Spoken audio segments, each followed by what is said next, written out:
esto llega a un punto donde la experiencia dentro de la sala de urgencias y de la UCI nos va a llevar a ver que estos protocolos muchas veces carecen de evaluación de ciertas estructuras. ¿Sí? Hoy vamos a hablar netamente de la ecografía en la sala de urgencias con el paciente en abdomen. ¿Sí? Entonces, tenemos muchos beneficios. La eco, ¿no? Es un medio de diagnóstico rápido, idealmente en 6 minutos. Cuando somos diestros haciendo una ecografía, podemos, con un porcentaje de error muy bajo, hacer un chequeo del abdomen y del tórax. ¿Okay? Es económico. ¿Okay? Tenemos que tener el equipo para realizar una ecografía en la sala de urgencias. No necesitamos tener un eco de esos top of the tops con Doppler pulsado, Doppler continuo, Doppler color. Simplemente necesitamos tener un eco que tenga modo B, modo M y listo. ¿Okay? Ausencia de radiación. Hablamos de pacientes en sala de urgencia y, como vamos a ver en algunos casos, no solo en sala de urgencia, sino pacientes que tenemos dentro de nuestros hospitales que pueden beneficiarse de una ecografía y pueden morirse si es que le tomamos una radiografía. La radiografía hoy en día sigue siendo el gold estándar para diagnosticar varios síndromes o varias enfermedades. Sin embargo, la ecografía está dejando a la radiología cada vez un poquito más relegada.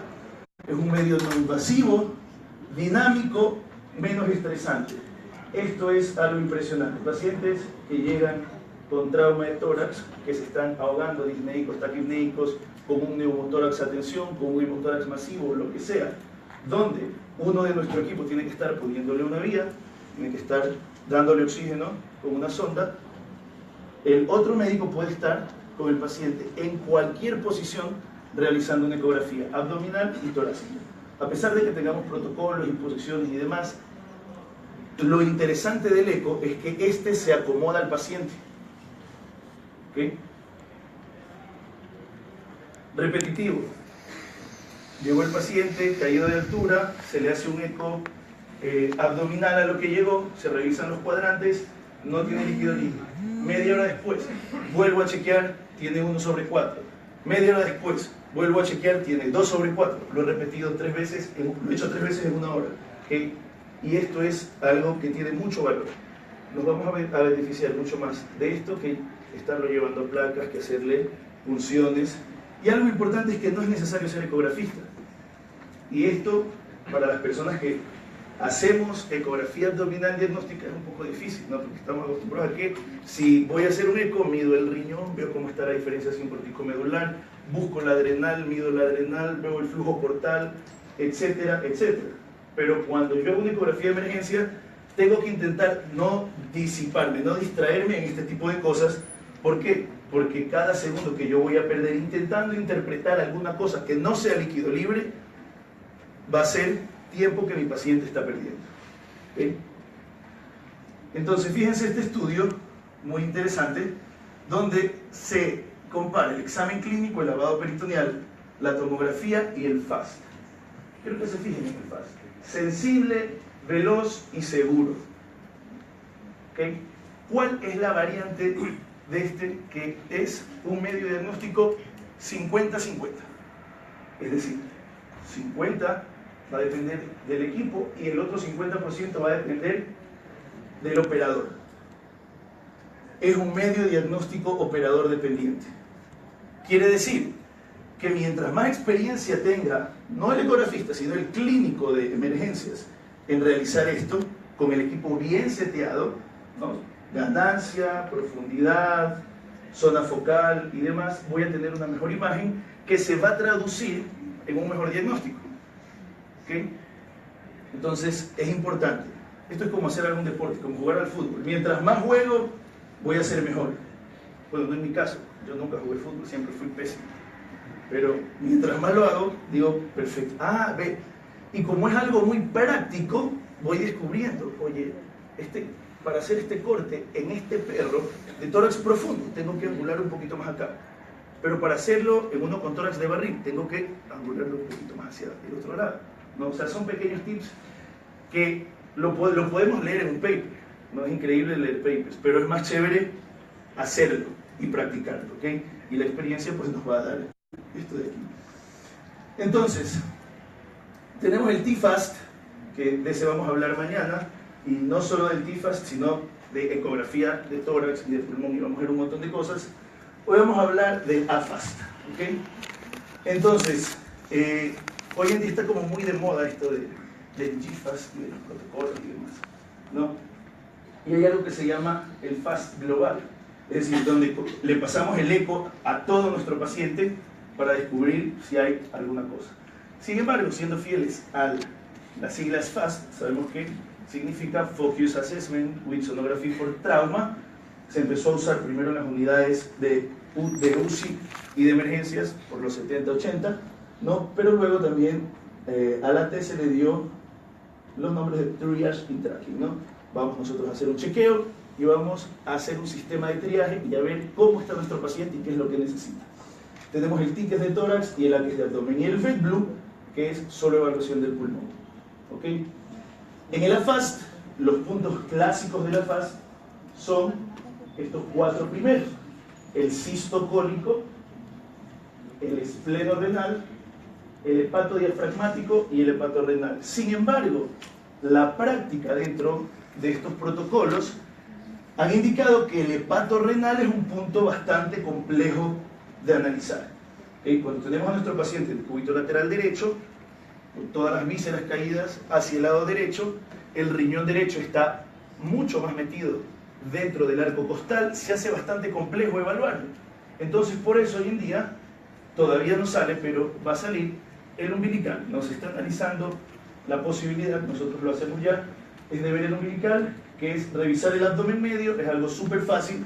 Si yo en abdomen medio, donde tengo que ver el vaso, veo el vaso y no veo derrame por debajo del vaso, perfecto, ¿okay?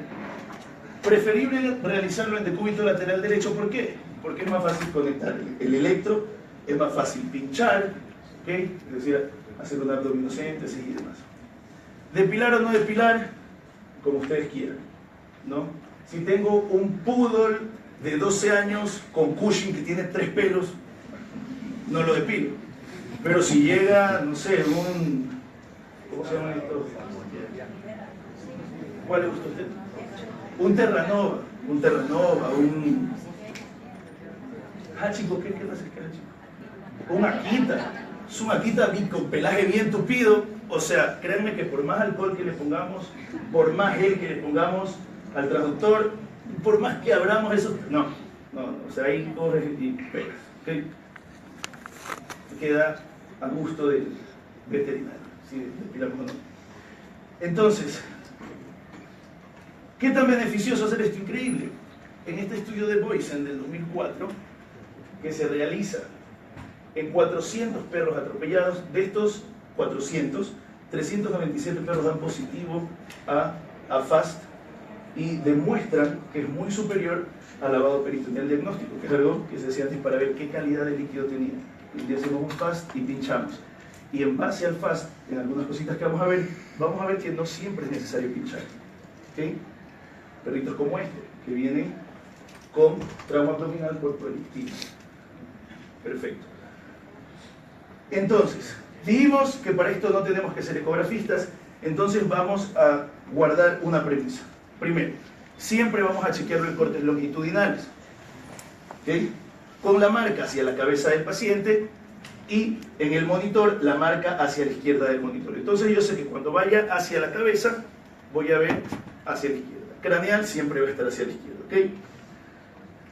Vemos el vaso, sabemos que la cabeza del vaso tiene relación con el polo craneal del riñón izquierdo y este es el primer punto, ¿verdad? Que es el esplenorenal, perfecto. Segundo, tenemos el sistocólico, vemos la vejiga y el colon, vemos el proceso caudado del óvulo caudado hepático que forma la fosa renal, que es donde se inserta el polo craneal del riñón derecho, y tenemos el hepatorrenal. Y vemos uno de mis puntos preferidos para FAST, que es el hepatodiafragmático. Veo el hígado, veo si tengo derrame pleural o si tengo derrame abdominal o si tengo derrame pericárdico, ya vamos a ver, veo la vesícula biliar, esto es muy importante, ¿okay? Está llena, tiene doble pared, eso nos puede dar algunos signos importantes de cuando tengo un paciente en shock, y puedo ver también el corazón. ¿Okay? Técnica, cisto cólico.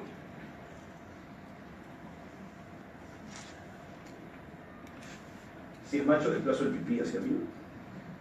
Siempre no. Voy, fíjense, corte longitudinal, y yo lo que hago es angular. Ángulo hacia arriba, hacia abajo, me voy un poquito hacia adelante, un poquito hacia atrás. ¿Qué es lo que voy a ver? Ese es un corte transversal. Fíjense el colon aquí, ¿no? Sombra que hace el pupó cuando está duro. Veo vejiga, colon y no tengo líquido libre. Perfecto. Segundo punto, es pleno renal. Tips para este, chica, sí, pero ¿dónde estará? No me pongo a contar, no me pongo a ver. Lo que hago es, me voy hacia la última costilla, y en la unión entre la última costilla y la columna, por ahí tiene que estar el riñón. Sí o sí. ¿Ok? Entonces, ¿qué es lo que veo ahí? Riñoncito y vaso. Perfecto. Siguiente punto. Hepato diafragmático. ¿Dónde ubico mi transductor? Justo en subcostal o posifoideo, y a punto. Recuerden que el haz de ultrasonido que sale de mi transductor es como un estilete, ¿ok? Es como la espada de Darth Vader, más o menos, ¿no? Y va a cortar en dirección hacia donde yo lo dirija. Entonces, si yo de repente quiero buscar el hígado, pero resulta que pongo el subcostal y apunto hacia el estómago, voy a ver estómago. ¿Estamos de acuerdo? Las cosas en ecografía están donde tienen que estar. El estómago está donde está el estómago. El hígado está donde está el hígado, ¿no? Muchas veces me ha ocurrido, cuando estoy con los chicos en el hospital, búsqueme el riñón izquierdo. Doctor, creo que no tiene. Y el derecho, peor, ese sí, nunca está. Entonces, pero el izquierdo, a ver, pensemos, ¿dónde está el espacio retroperitoneal? ¿Dónde se inserta el riñón izquierdo? Búsquelo ahí, por favor. Ah, sí, aquí está. ¿Okay? Entonces, en eco las cosas están donde tienen que estar. Perfecto. ¿Qué es lo que veo acá? Hepato diafragmático, vesícula, interfase diafragma-pulmón, hígado, tórax. Perfecto. Todas las estructuras. Y la vena cava caudal. También. Miren, nos aporta extensa información este punto. Perfecto. Se ve algo así. Yo en algunos videos tengo que hacer esto, porque soy medio peleado con la tecnología, entonces no sé cómo hacer que se reproduzca solito. Bien, siguiente punto. Hepato renal. Fíjense, este es nuestro modelo, súper relajado, no está ni anestesiado ni nada. Entonces, tiene el abdomen relajado. Buscar el hepato renal es una cosa, pero sencilla.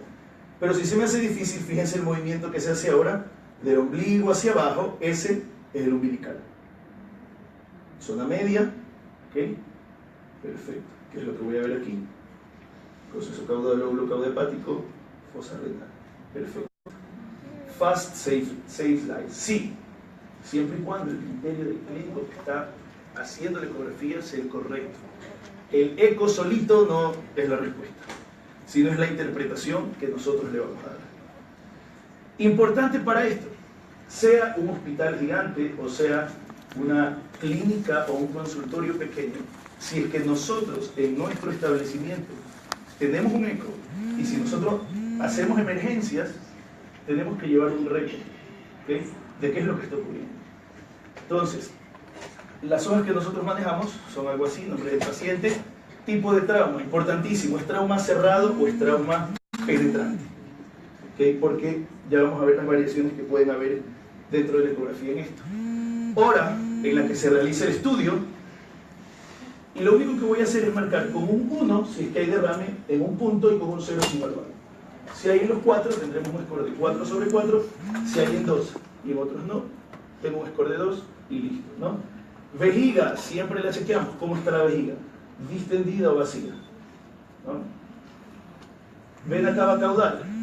Colapsa normal, no colapsa, no puedo evaluar el colapso, no la vi, importante escribirlo. Porque si yo recibo a mi paciente y yo no estoy en la capacidad de evaluar alguna de estas cosas, yo lo que tengo que hacer es poner no pude determinar este punto.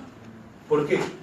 Porque el médico que vaya al cambio de turno o el médico que le repita el eco, si es que está en la capacidad de hacerlo, le va a prestar más atención a ese punto que no se evaluó la primera vez. ¿Okay? Bien, vemos los puntos nuevamente. Entonces, primer scoring del 1 al 4, y dependiendo de este, nosotros vamos a poner un alto o un bajo score en cuanto al líquido líquido. Score bajo del 1 o 2 puntos positivos, ¿verdad? En el primer chequeo, generalmente, si es que es un sangrado, muy raro que tenga anemia. Como dijo el doctor Mario Jensen, los perros, los gatos no, hacen contracción de la cápsula esplénica y envían un volumen sanguíneo hacia el compartimento vascular para compensar esta hemorragia intraenteral, ¿ok? Entonces, son perros que generalmente no están anémicos, están bastante estables a pesar de tener 2 sobre 4. Alto, 3 o 4 sobre 4, generalmente están con anemia moderada, y si tenemos un hematocrito por debajo del 25%, igual como dijo Marito hace un rato, él dijo 21, nuestro corte es 25, da igual, ¿no? Cada paper dice lo que quiere. Ya. Oiga, no me haga esto, ya empezó. 5 minutos. Bueno, va a depender de los doctores, no de ustedes. Darle un poquito más rápido. Claves. Realizar punción si tiene 3 o 4. Siempre revisar la vejiga, los perros compensan. Generalmente no hacemos, si es trauma cerrado, trauma contuso, no hacemos la parotomía. Hay algunos papers que dicen, puta, no, si el man tiene 4, tienes que de ley entrar. En mi experiencia no es así. Hay otros que hacen packing, se puede hacer un packing, se puede esperar, se va controlando el hematocrito, se puede hacer también una punción del fluido. Si yo tengo una diferencia más o menos de 10 después de unas 5 horas de que el perro ha tenido el trauma y que ha tenido la hemorragia, de 10% de hematocrito entre la sangre del paciente y el derrame, yo sé que se está controlando la hemorragia. Si está igual, generalmente es una hemorragia activa. ¿Okay? Y en traumas penetrantes generalmente hacemos la parotomía, porque generalmente en el trauma penetrante, sea por ataque, sea porque se cayó sobre el vidrio, sea por lo que sea, ha habido algo que ha entrado a la cavidad y puede haber dañado algún órgano vital y tenemos pues que chequear. ¿Okay? Entonces vamos a ver un par de casos. Vemos Lía, una hembra de Golden de 1 año, se cayó de un 4º piso. Está alerta, dolorida. ¿Qué es lo primero que hacemos en la atención de emergencia? Llega la paciente sobre nuestra mesa. Eco, tráeme el eco. Mientras me va trayendo el eco, ABC, ¿no? Oxígeno, vía, toma de muestras. Se le hace una biometría normal, hematocrito normal, el vaso compensado. Le hago un FAST y veo escaso líquido libre. 1, 2. Este paciente no lo pincho, no lo transfundo, no cirugía. ¿Okay? Lo que sí tenemos que tener presente es que luego de haber recibido estos pacientes siempre rayos X. ¿Okay? Bien. Lucas, macho, mestizo, 3 años, atropellado por un bus, está alerta, dolorido. Atención de emergencia, ¿qué hacemos? Eco. Bien. Fíjense este de aquí. ¿Qué vemos? ¿Hay derrame o no hay derrame? Tengo derrame, listo, perfecto. 1, ¿tengo derrame o no tengo derrame? No puedo contabilizarlo, pero subjetivamente yo sé que aquí hay mucho o poco derrame. Mucho, ¿verdad? Perfecto. Score de 4 sobre 4. ¿Qué hago? Si es de 2 a 3, ¿pincho o no pincho? Si es de 1 a 2, no pincho. Si es 3 o 4, entonces a este lo pincho. ¿Qué salió? Sangre con orina. La abuelo, la pruebo, ¿qué hago? No sé, ¿qué técnica utilizan aquí en Colombia? Nosotros ahí cogemos al pasante más turro y hacemos que prueben. No. Pero yo digo, ok, ¿será o no será orina? Sondeo al paciente. Fíjense, esta estructura pedunculada es la vejiga rota. Y esto es fluido que está entrando a la cavidad peritoneal. Vejiga rota. Este paciente entra o no a quirófano, por supuesto, inmediatamente. ¿Okay? ¿Le tomo o no tomo placas? Sí. Lo acaba de atropellar un bus, por Dios. O sea, seguramente esto, los traumatólogos seguramente quieran operar primero esto que la vejiga, pero no los dejamos, por favor. Muy bien. Trauma penetrante muy distinto al trauma cerrado. ¿Okay? ¿Por qué? Porque en este puede coagular la sangre y yo puedo pasar por alto hemorragias. ¿Okay? ¿No? Nos ha pasado que con traumas penetrantes dicen, pero aquí hay una masa, déjame ver, no es un coágulo que está ahí. ¿Okay? Entonces, mucha atención con los traumas penetrantes. Caso. Y es importante tener presente también que generalmente cuando pensamos en emergencias, pensamos en trauma. ¿No? Los médicos veterinarios somos medio morbosos, ¿no? Queremos el choque, la caída, el disparo, el ataque, la sangre, pero las emergencias no siempre son solo traumas. O sea, podemos tener emergencias endocrinológicas, cardiológicas, toxicológicas, una gama de emergencias. Fíjense este paciente, ¿no? Llega porque lo han atacado hace 3 días, otros perritos. ¿Listo? Le duele la pata, los propietarios quieren realizar simplemente la reparación de estas pequeñísimas heridas que tiene aquí en la cara. Deprimido, dolor algo anoréxico, estar concentrado, un poquito azotémico, bueno. Deciden sedarlo levemente y hacerle la reparación de estas heridas en la cara. Perfecto. Al día siguiente, resulta que el paciente sigue en la jaula. A pesar de los fluidos que se le han pasado, está deprimido, se lo ve adolorido. Entonces, pregunto, ¿qué le pasa al paciente? No, doc, ayer en la noche llegó, porque había estado 3 días, y bueno, se le hizo fluido, se le hizo una anestesia súper corta, una pseudoanalgesia, diazepam fentanilo, se quedó súper bien el paciente, le hicimos la reparación, no se quejó, algo le pasa a este paciente. Sí, o sea, calculamos que el fentanilo lo deprimió un poco, sí, pero no es de acción corta. Bueno, hicimos el análisis. Hagámosle un eco, puede ser que tenga algo más. Y en el eco, líquido libre. Líquido libre. Líquido libre. 3/4. ¿Qué hacemos? Pinchamos. ¿Qué carajos? A ver, es un perro que fue atacado por otros perros, que estuvo 3 días en su casa y luego vino para acá, se lo anestesió.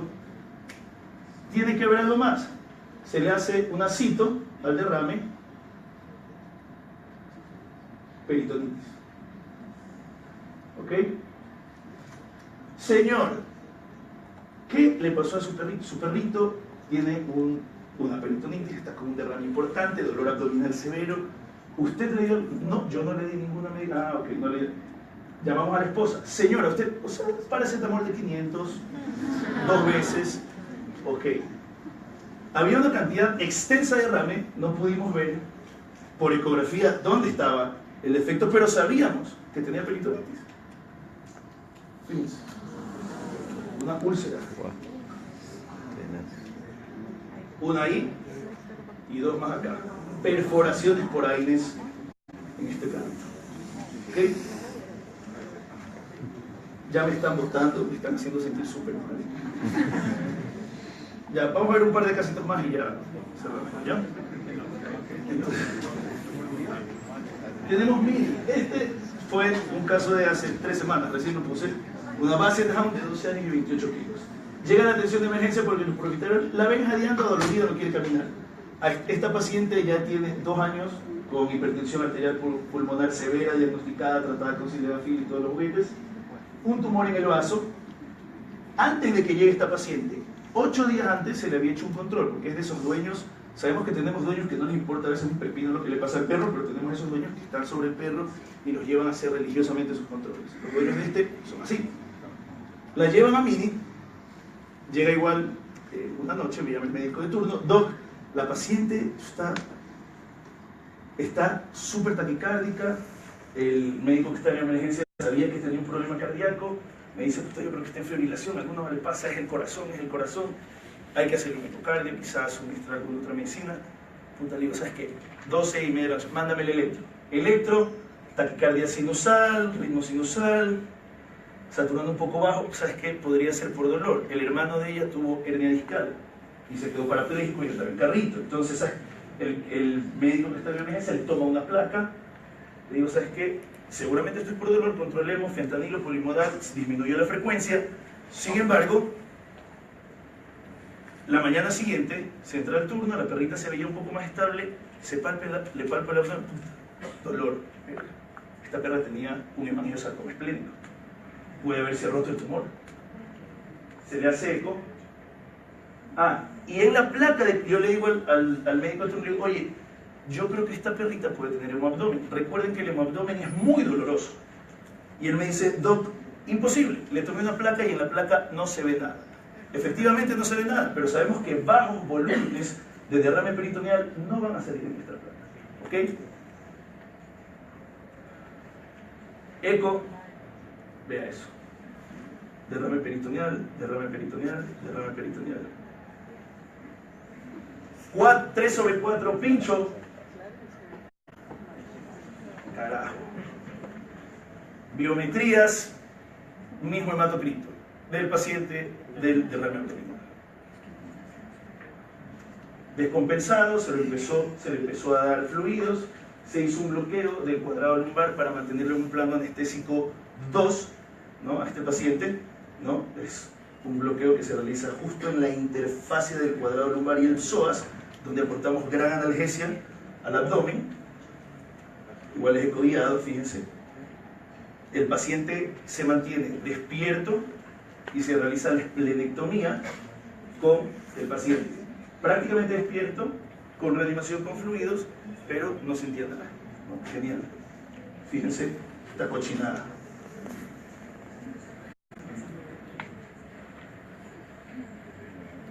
Bien. La paciente se fue, salió, perfecto. Sigue con su hipertensión pulmonar, ¿no? Yo creo que se va a morir pronto, ahora que no lo sabemos. Bien, y de lo último que voy a hablar, les prometo ya no me guste más, es, como les decía, de mis puntos favoritos, el pato diafragmático. Porque desde aquí yo puedo ver el índice de colapsabilidad de la vena cava caudal, que es un parámetro de la evaluación polémica. Estoy aquí a las 5 de la tarde, es mi última charla de hoy, vamos a hablar justamente de todo esto y del análisis profundo de la bulimia.